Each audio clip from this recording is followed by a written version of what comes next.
السلام عليكم ورحمة الله نحمده ونصلي على رسوله الكريم أما بعد প্রিয় দেশবাসী, আমাদের সর্বপ্রকার আমল সুন্নত মোতাবেক যদি আমরা করতে পারি তাহলে আমাদের আমল আল্লাহ পাকের দরবারে গ্রহণীয় হবে।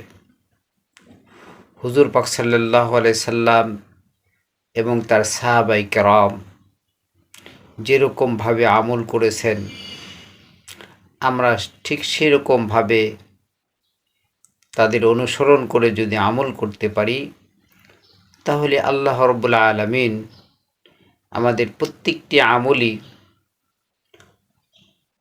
কবুল করে নেবেন। তাই আমরা সর্বক্ষেত্রে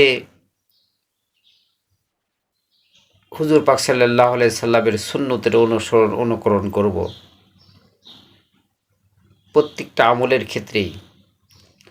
যেমন আমরা 5 ওয়াক্ত নামাজ পড়ি, এখন এখানে আমরা যখন নামাজ পড়ব তখন খেয়াল করতে হবে যে আমাদের নবী হযরত মুহাম্মদুর রাসূলুল্লাহ সাল্লাল্লাহু আলাইহি সাল্লাম এবং তার সাহাবায়ে কেরাম কীভাবে নামাজ পড়েছেন।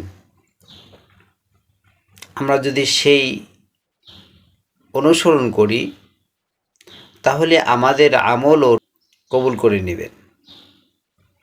এই জন্য নামাজ পড়ার আগেই আমরা লক্ষ্য করব, আমি যে নামাজ সর্বশ্রেষ্ঠ আমল, সর্বশ্রেষ্ঠ ইবাদত আমি করব,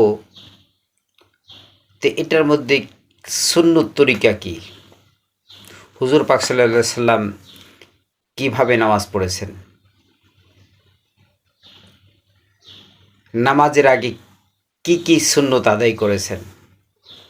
যেমন নামাজের আগে আমরা সকলেই ওযু করি, ওযু করার আগে আমাদের মেসওয়াক করা সুন্নত। এই মেসওয়াক করলে আমাদের এত সওয়াব, এত হুজুর পাক সাল্লাল্লাহু আলাইহি সাল্লামের সুন্নত আমল হবে। আর মেসওয়াক করে নামাজ পড়লে নামাজের সওয়াব আল্লাহ পাক 70 গুণ বৃদ্ধি করে দেয়। আর মেসওয়াক করে নামাজ পড়লে এক রাকাতে 70 রাকাত নামাজ পড়ার সওয়াব হবে।